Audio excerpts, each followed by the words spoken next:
میرے چہرے پر کئی جگہ زخم تھے، آنکھوں میں آنسو تھے، اور وہ شخص میرے سامنے بیٹھا ہاتھ جوڑ کر کہہ رہا تھا، کہنے لگا بہت محبت کرتا ہوں تم سے، بس میری آخری غلطی معاف کر دو۔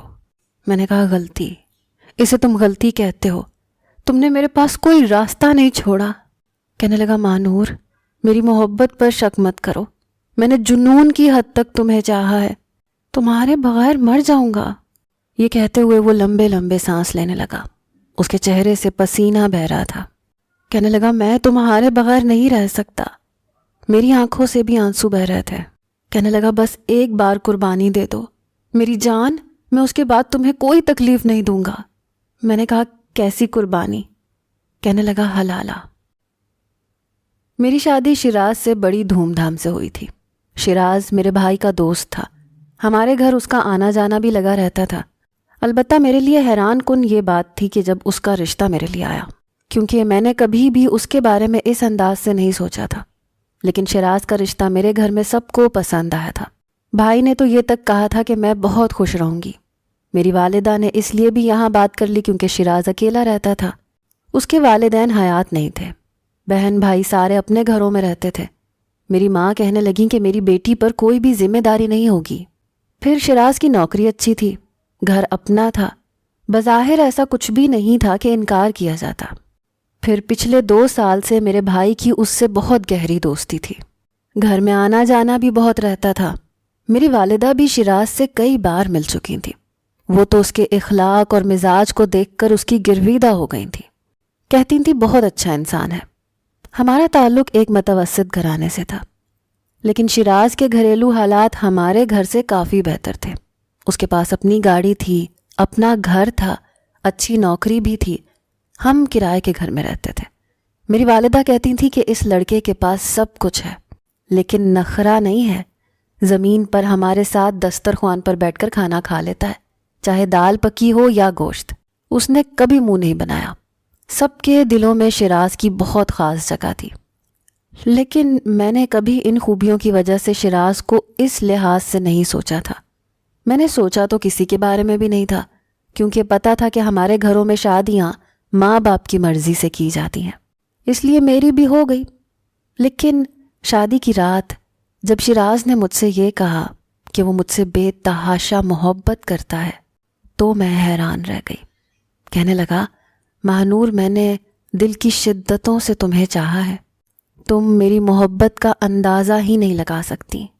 تب مجھے پتا چلا کہ اصل قصہ کیا ہے۔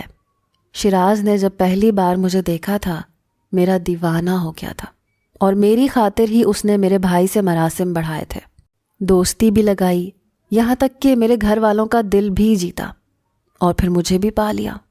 مجھے اپنے اس خاموش عاشق شوہر سے شادی کی پہلی رات ہی محبت ہو گئی تھی۔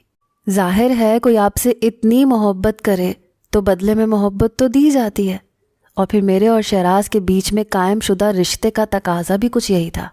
ان چند دنوں میں جتنی محبت شیراز نے مجھ پر نچھاور کی تھی، میں اس کی محبت کی عادی ہو چکی تھی۔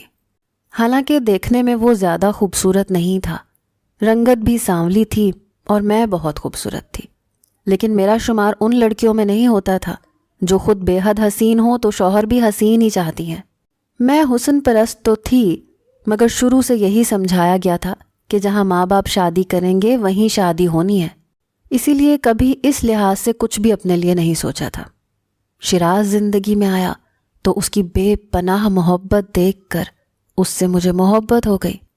کبھی یہ نہیں دیکھا کہ میرے ساتھ یہ جچتا بھی ہے کہ نہیں، مجھے وہ بہت اچھا لگتا تھا۔ ظاہر ہے میرا شوہر تھا، مجھ سے بہت محبت کرتا تھا، ایک فطری سی بات تھی۔ لیکن اصل ہوش میرے اس وقت اڑے جب شادی کے بعد وہ مجھے سینما میں فلم دکھانے کے لیے لے کر گیا۔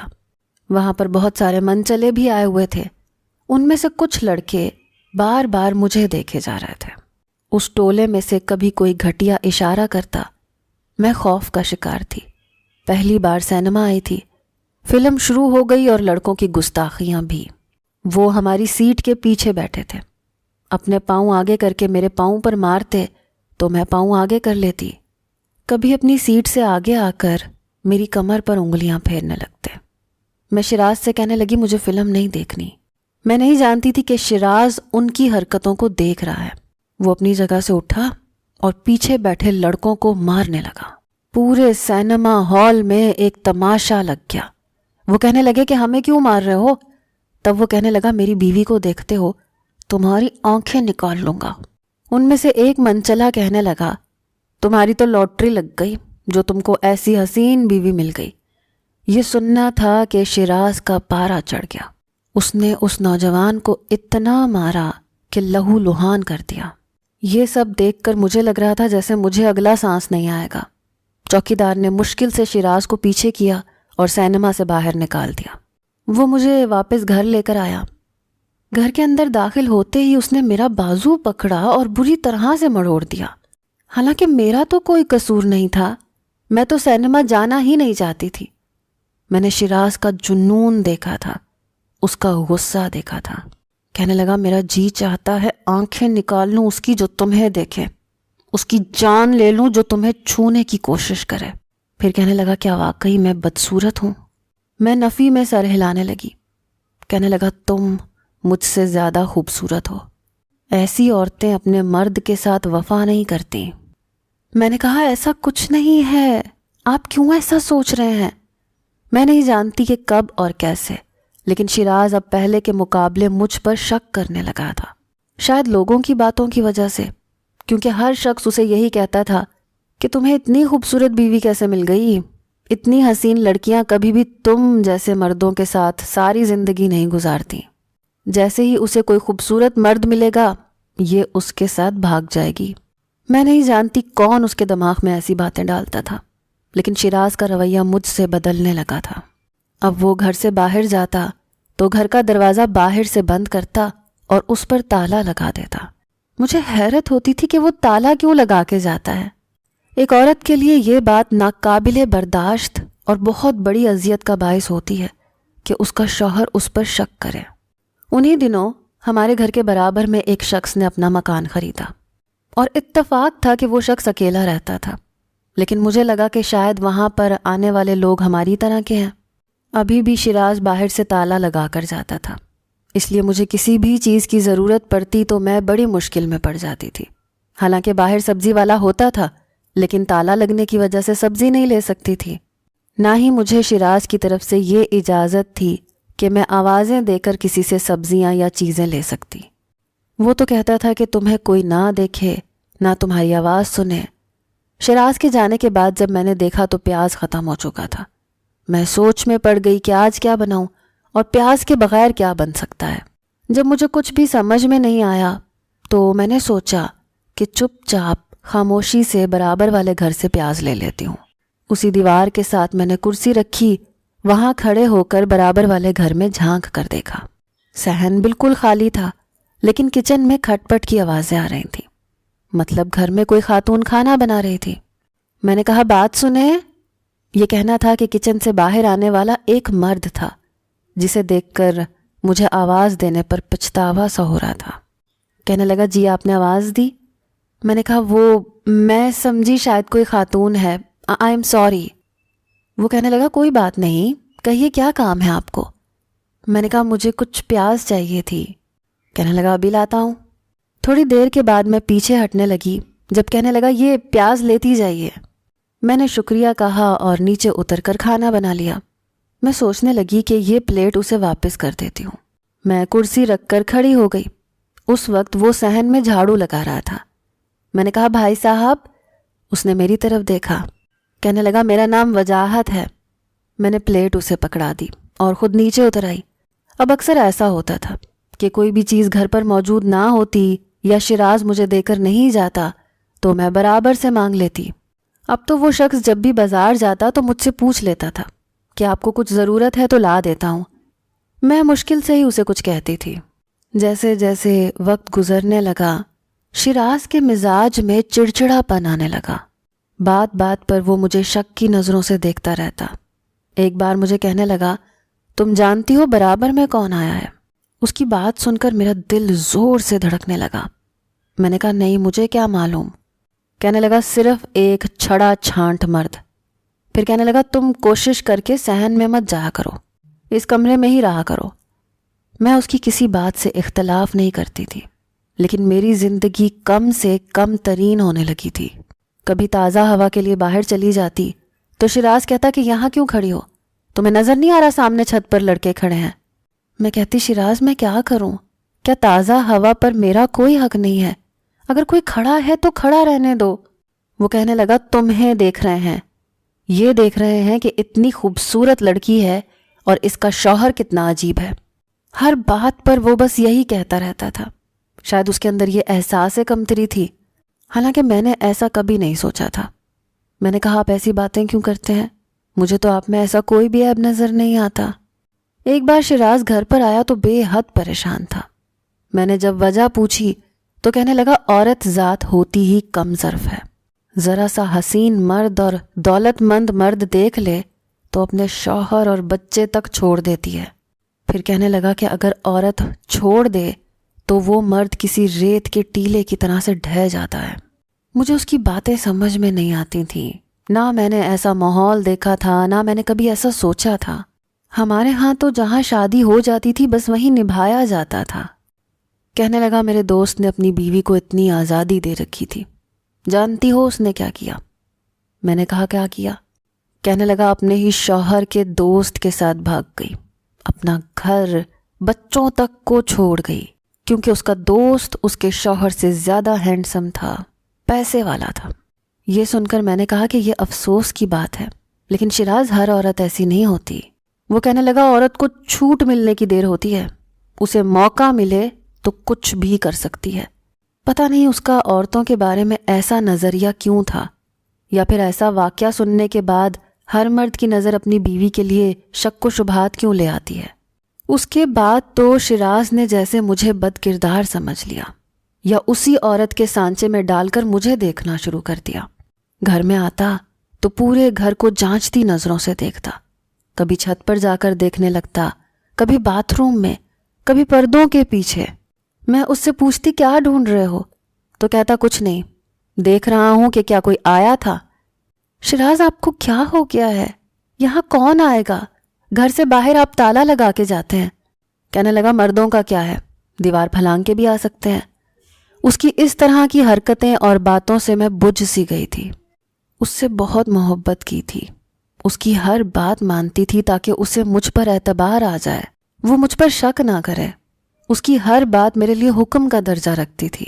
جب بھی میں اس کے لیے تیار ہوتی کہتا کہ تیار مت ہوا کرو، آج کیوں اتنی بنی ٹھنی ہوئی ہو، کوئی آیا تھا کیا؟ اس کے اس طرح کے سوال میری روح کو لہو لہان کرتے تھے۔ ایک عورت اپنے شوہر کے لیے تیار ہوتی ہے اور کس کے لیے سجے گی، لیکن جب شوہر ہی اسے شک کی نظر سے دیکھنے لگے تو عورت کا سارا سنگھار ختم ہو جاتا ہے۔ میرا بھی آہستہ آہستہ سب کچھ ختم ہو چکا تھا۔ میں بالکل سادہ لباس میں رہتی تھی، دل چاہتا بھی تھا تو بھی تیار نہیں ہوتی تھی کہ شیراز کہیں مجھے شک بھری نظروں سے نہ دیکھے۔ ایک بار کرکٹ کھیلتے ہوئے لڑکوں کی بال اندر آ گئی۔ وہ کوئی 14-15 سال کا لڑکا ہوگا جس نے دروازہ کھٹکھٹایا۔ کہنے لگا آنٹی بال اندر آئی ہے، مجھے وہ دے دیں۔ مجھے وہ بال صحن میں کہیں بھی نظر نہیں آ رہی تھی۔ پھر میں چھت پر گئی تو بال وہاں پر تھی۔ میں نے بال اٹھا کر چھت پر سے ہی سڑک پر پھینک دی۔ میں نہیں جانتی تھی کہ اسی وقت شیراز گھر پہنچ جائے گا۔ وہ بچہ مجھے شکریہ کہہ رہا تھا۔ میں نے کہا کوئی بات نہیں۔ یہ کہتے ہوئے شیراز نے دیکھ لیا۔ شیراز کو دیکھ کر میں فوراً سے نیچے اتر آئی۔ وہ اندر آیا تو بہت غصے میں تھا، دروازہ بھی اس نے زور سے بند کیا۔ میں نے کہا آج آپ جلدی آ گئے؟ کہنے لگا ہاں جلدی آ گیا، اور وہی ہوا جس کا مجھے ڈر تھا۔ میں نے کہا کیا ہو گیا شیراز؟ میرا یہ کہنا تھا کہ ایک زوردار تھپڑ اس نے میرے منہ پر مار دیا۔ کہنے لگا کمینی، میرے پیچھے سے یہ گل کھلا رہی تھی؟ میں اپنے شوہر سے نہ تو اس لہجے اور نہ ہی اس انداز کی توقع رکھتی تھی، اور نہ ہی تھپڑ کی۔ میں نے کہا آپ کو ہوا کیا ہے؟ کہنے لگا میں جانتا ہوں، تم خوبصورت لڑکیوں کو کم عمر لڑکوں کا چسکا ہوتا ہے۔ میرے پیچھے سے چھتوں پر کھڑی ہو کر گلی کے آوارہ لڑکوں سے باتیں کرتی ہو، شرم نہیں آتی؟ وہ صحن میں ہی مجھے مارنے لگا۔ میں نے کہا آپ کو کیا ہو گیا ہے؟ اس بچے کی بال آئی تھی چھت پر، میں وہ بال دینے گئی تھی، اور ایسا پہلی بار ہوا ہے، آپ کیوں مجھ پر شک کر رہے ہیں؟ وہ تو میرے چھوٹے بھائی سے بھی چھوٹا ہوگا۔ کہنے لگا بس بس مجھے مت سکھاؤ، میں نے بڑی عمر کی عورتوں کو کم عمر لڑکوں سے شادی کرتے دیکھا ہے اور ان کی خاطر اپنے شوہر اور بچوں کو چھوڑتے دیکھا ہے۔ میں جانتا ہوں عورتوں کو کم عمر لڑکوں کا چسکا ہوتا ہے اور تمہیں بھی ہے۔ میرا تو جیسے صبر جواب دے گیا۔ میں نے کہا آپ کو شرم نہیں آتی میرے بارے میں ایسی بات کرتے ہوئے؟ میرا یہ کہنا تھا، اس نے مجھے بالوں سے پکڑا، صحن میں زور سے دھکا دیا، میں کراہ کے رہ گئی، پھر اپنے پیر سے میرے پیٹ پر ٹھڈے مارنے لگا۔ میں اس قسم کے رویے کی عادی نہیں تھی، میں چلانے لگی، رونے لگی، اسے کہنے لگی کہ مجھے چھوڑ دو، کیا کر رہے ہو تم؟ لیکن وہ تو شاید غصے میں اندھا ہو چکا تھا۔ کہنے لگا آئندہ اگر میں نے تمہیں کسی سے بات کرتے بھی دیکھا تو تمہارا گلا گھونٹ کر اپنے ہاتھ سے مار دوں گا، یاد رکھنا میں بے وفائی برداشت نہیں کروں گا۔ اور میں یہ سوچ رہی تھی کہ میں نے بے وفائی کی کب تھی؟ کیا دوسری عورتوں کی کہانیاں قصے سن کر وہ کیوں مجھے اسی نہج میں ڈال کر دیکھتا ہے؟ یہ کیوں نہیں دیکھتا کہ عورت اپنی ساری عمر ایک مرد کے ساتھ گزار دیتی ہے؟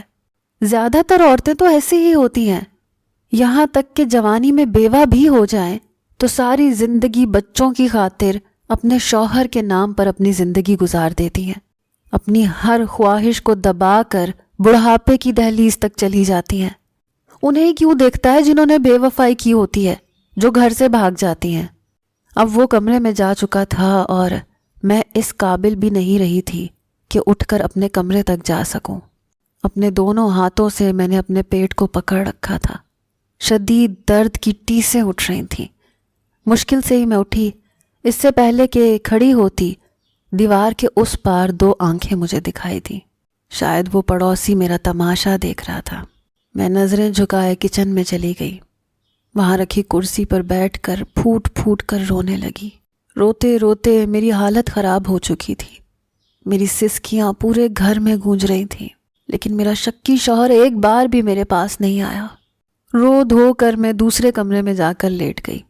میں نے سوچ لیا تھا کہ اب شیراز سے بات تک نہیں کروں گی۔ پھر ایسے ہی ہوا، میں نے اس کا ناشتہ بنا کر ٹیبل پر رکھ دیا اور اپنے کمرے میں چلی جاتی۔ رات کو وہ آتا تو میں کھانا بنا کے رکھ دیتی۔ میرے چہرے پر نیل پڑ چکے تھے، پورے چہرے کا ستیہ ناس ہو چکا تھا، پیٹ میں کمر میں درد تھا۔ 2 دن کے بعد رات کے وقت میرے کمرے پر دستک ہوئی۔ میں جانتی تھی شیراز ہی ہے، مگر میں نے دروازہ نہیں کھولا۔ کہنے لگا ماہنور دروازہ کھولو۔ میں نے کہا نہیں، مجھے اسی کمرے میں بند رہنے دیں۔ کہنے لگا دروازہ کھولو پلیز۔ لہجہ کچھ نرم تھا۔ میں نے اپنے آنسو پونچھتے ہوئے دروازہ کھولا تو کچھ شرمندہ شرمندہ سا میرے سامنے کھڑا تھا۔ میرا ہاتھ پکڑ کر مجھے اپنے کمرے میں لے گیا، مجھے بیڈ پر بٹھا دیا، پھر ایک دودھ کا گلاس مجھے دیا۔ کہنے لگا یہ پی لو۔ میں اسے دیکھنے لگی۔ اس وقت وہ یکسر مختلف تھا، ویسا ہی جیسے پہلے ہوا کرتا تھا، پیار محبت کرنے والا۔ پھر میرا چہرہ اپنے ہاتھوں میں لے لیا، میرے چہرے پر لگے زخموں پر ہاتھ پھیرنے لگا۔ میں نے اس کا ہاتھ پیچھے کرنا چاہا۔ کہنے لگا دودھ پی لو اور مجھے معاف بھی کر دو، پتہ نہیں اس دن مجھے کیا ہو گیا تھا۔ پھر کہنے لگا مجھے تم پر ہاتھ نہیں اٹھانا چاہیے تھا۔ اس کی اتنی سی ہمدردی پا کر میری آنسوؤں میں روانی آ گئی۔ پھر اس نے خود اپنے ہاتھ سے میرے لبوں سے دودھ کا گلاس لگایا۔ میں نے دودھ پی لیا تو گلاس سائڈ ٹیبل پر رکھ دیا۔ کہنے لگا بس میں تم سے بہت شدید محبت کرتا ہوں، اس لیے تمہارے لیے وہم میں مبتلا ہو جاتا ہوں کہ کہیں تم بھی مجھے چھوڑ کر کسی اور کے ساتھ نہ چلی جاؤ۔ میں نے کہا شیراز میں کیوں کسی کے ساتھ جاؤں گی؟ میں آپ کو کیسے یقین دلاؤں کہ میں آپ سے بہت محبت کرتی ہوں؟ اس نے مجھے اپنے گلے لگا لیا۔ کہنے لگا آئندہ میں ایسا نہیں کروں گا تمہارے ساتھ۔ چند دن وہ میرے ساتھ بہت اچھے طریقے سے رہا۔ میں نے سوچا کہ چلو شیراز کی پہلی اور آخری غلطی سمجھ کر معاف کر دیتی ہوں۔ میں نے اپنا دل صاف کر لیا، اپنا رویہ بھی اس کے ساتھ اچھا کر لیا۔ لیکن پھر چند دن بعد اچانک سے نہ جانے اسے کیا ہوا۔ میں نے بس یہ کہا تھا کہ مجھے میکے جانا ہے، کافی دنوں سے میں نہیں گئی۔ وہ بات کرواتا تھا تو اسپیکر آن کر دیتا تھا، کہتا تھا اپنے گھر والوں سے ایسے ہی بات کرو، میں سننا چاہتا ہوں تم کیا باتیں کرتی ہو۔ مجھے سمجھ نہیں آتی تھی کہ وہ ایسا کیوں کرتا ہے۔ ہر انسان کی کوئی نہ کوئی پرائیویسی ہوتی ہے۔ مجھے اچھا نہیں لگتا تھا کہ میں اپنی ماں سے بات کرتی ہوں تو اسپیکر آن کروں۔ میں نے جب یہ کہا کہ مجھے میکے جانا ہے تو کہنے لگا میرے ساتھ ہی جاؤ اور میرے ساتھ ہی واپس آ جانا۔ میں نے کہا شیراز میں چند دن رہنا چاہتی ہوں، بہت اداس ہو گئی ہوں اپنے گھر والوں سے۔ وہ مجھے وہاں لے گیا، میرے گھر والوں کے ساتھ یوں بیٹھا رہا، ہنس ہنس کے باتیں کرتا رہا جیسے کہ وہ ایک بہت اچھا انسان ہے۔ میری ماں اس کی گرویدہ ہو چکی تھی، کہتی تھی کہ میں تو بہت خوش نصیب ہوں جو مجھے ایسا داماد ملا ہے۔ گھر میں آتا ہے تو لگتا ہی نہیں ہے کہ کوئی داماد آیا ہے، لگتا ہے بیٹا آیا ہے۔ بس میں چپ چپ سی تھی۔ میری ماں کہنے لگی تمہیں کیا ہوا ہے؟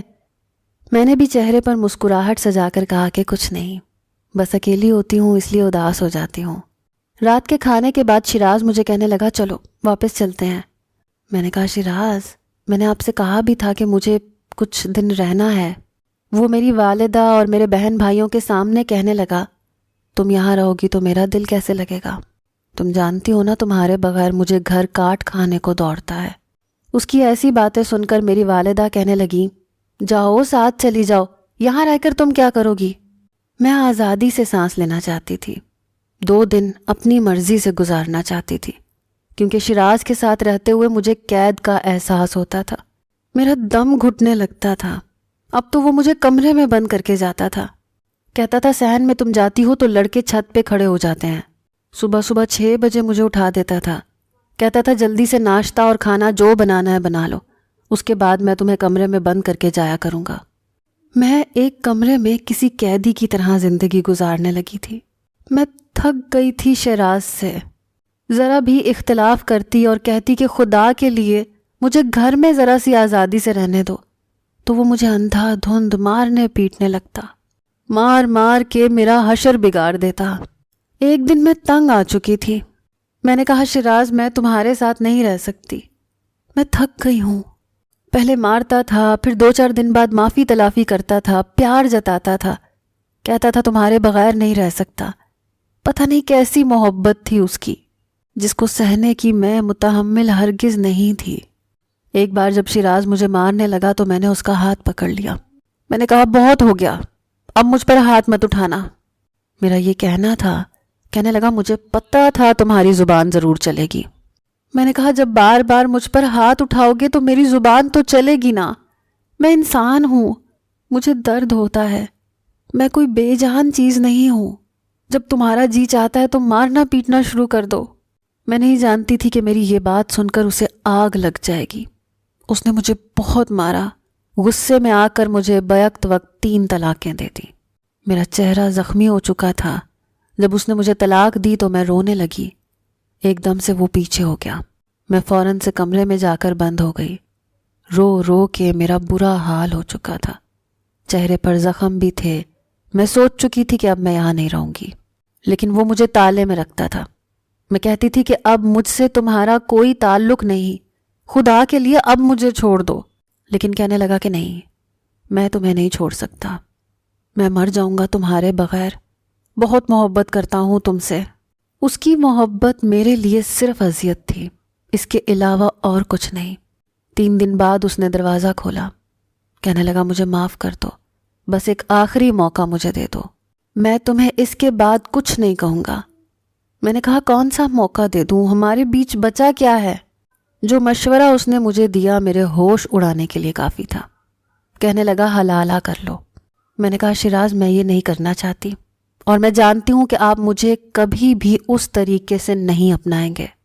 کہنے لگا تمہیں میری محبت کا اندازہ ہی نہیں ہے، میں تمہیں کیوں نہیں اپناؤں گا؟ میں نے کہا مجھے کوئی دیکھ لے تو آپ سے برداشت نہیں ہوتا، اور حلالے کا مطلب جانتے ہیں آپ۔ میری بات سن کر اس کی آنکھوں میں غصہ اترا، کہنے لگا مجبوری ہے ورنہ برداشت نہیں کرتا، لیکن صرف 1 رات کی بات ہے۔ میں نے کہا جس طریقے سے آپ حلالہ کر رہے ہیں نا، یوں حلالہ ہوتا نہیں ہے، اس کا طریقہ کار کچھ اور ہے، اور یہ حکم کسی اور طریقے سے مسلمانوں کو دیا گیا ہے۔ اگر طلاق کی نیت سے شادی کی جائے یا حلالے کی نیت سے نکاح کیا جائے تو وہ زنا کے زمرے میں آتا ہے۔ کہنے لگا مجھے زیادہ حدیثیں اور دین مت سمجھاؤ، مجھے پتا ہے ایسا ہر جگہ ہو رہا ہے، یہ غلط نہیں ہے، اکثر تو ایسے حلالہ کروانے والے مولانا موجود ہیں، تو کیا ان سے زیادہ تمہیں دین کا پتہ ہے؟ یہ سب جائز ہے، درست ہے۔ میں چپ سی ہو گئی، کہنے لگا لوگوں میں بدنامی ہو جائے گی تمہاری بھی اور تمہاری چھوٹی بہنیں بھی ہیں. اگر تم طلاق لے کر گھر بیٹھ گئیں تو تمہاری بہنوں کے رشتوں میں بڑے مسائل پیدا ہو جائیں گے. یہ سوچ کر میں چپ سی ہو گئی. میرے پاس شاید کوئی راستہ نہیں بچا تھا. میں نے حلالے کے لیے رضامندی دے دی. میں نہیں جانتی تھی کہ وہ میرا نکاح برابر والے شخص سے کر دے گا جو کہ اکیلا اپنے گھر میں رہتا تھا. شیراز نے اسے کیسے راضی کیا یا وہ کیسے مان گیا میں نہیں جانتی. عدت میں نے بند کمرے میں گزاری تھی. جیسے ہی عدت ختم ہوئی اگلے ہی روز میرا نکاح اس سے ہو گیا. وہ مجھے اپنے گھر لے گیا. میرے لیے یہ سب کچھ بہت مشکل تھا کیونکہ شیراز کے علاوہ میں نے کسی کو بھی اس حوالے سے سوچا ہی نہیں تھا. صرف ایک رات کی دلہن بننا بہت اذیتناک ہے. وہ میرے کمرے میں آیا تو میں سمٹ کر بیٹھ گئی. میرے چہرے پر اب بھی چوٹوں کے نشان باقی تھے. اس نے دروازہ بند کیا تو مجھے لگا جیسے میرا دل دھڑکنا بھول گیا. وہ میرے پاس آیا, بیڈ کے اوپر بیٹھ گیا, میرا ہاتھ پکڑ لیا. میرے ہاتھ پر بھی چوڑیاں ٹوٹنے سے زخم ہو گئے تھے. وہ نرمی سے میرے زخمی ہاتھوں کو دیکھتا رہا, پھر میرے چہرے کو. کہنے لگا کیسے زندگی گزارتی رہی ہو اس ظالم شخص کے ساتھ, اپنا حال دیکھا ہے تم نے؟ میں نے کہا پلیز آپ میرے شوہر کے بارے میں کچھ مت کہیں, وہ جیسے بھی ہیں میرے شوہر ہیں. کہنے لگا نہیں ہے تمہارا شوہر, ختم ہو چکا تمہارا اس کمینے سے ہر رشتہ. یہ سن کر میں حیران رہ گئی. میں نے کہا آپ صرف ایک رات کے شوہر ہیں. کہنے لگا میں تمہیں اس جانور کے حوالے کبھی نہیں کروں گا. تم میری بیوی ہو اور ہمیشہ میرے ساتھ رہو گی. یہ سن کر میرے چہرے کی رنگت پھیکی پڑ گئی کیونکہ میں جانتی تھی کہ شیراز ایک جنونی شخص ہے, مجھے بے تحاشا چاہتا ہے اور پتہ نہیں آج کی رات اس نے کیسی گزارنی تھی. اور اگر یہ شخص مجھے چھوڑنے کا ارادہ نہیں رکھتا تھا تو شیراز تو اسے جان سے مار ڈالے گا. میری جان اس وقت نکلی جب وجاہت نے میرے چہرے کو اپنے ہاتھوں سے چھوا. جی تو ریڈرز, کیا ہوگا آگے؟ جلدی سے تکے لگائیے. کیا ہوگا جب وجاہت مہنور کو طلاق دینے سے انکار کر دے گا؟ شیراز کا جنون کون سا نیا رخ اختیار کر جائے گا؟ اگلی ایپیسوڈ آپ کے ہوش اڑا دے گی. اور آپ سے ایک گزارش ہے کہ ہماری کہانیوں میں بس آپ کے نام استعمال ہو رہے ہیں. ان کہانیوں کو اپنی زندگی سے کمپیئر مت کیا کریں. اللہ نہ کرے کہ آپ لوگوں کے ساتھ کبھی کوئی ایسی ٹریجڈی ہو. اللہ آپ سب کو خوش اور آباد رکھے.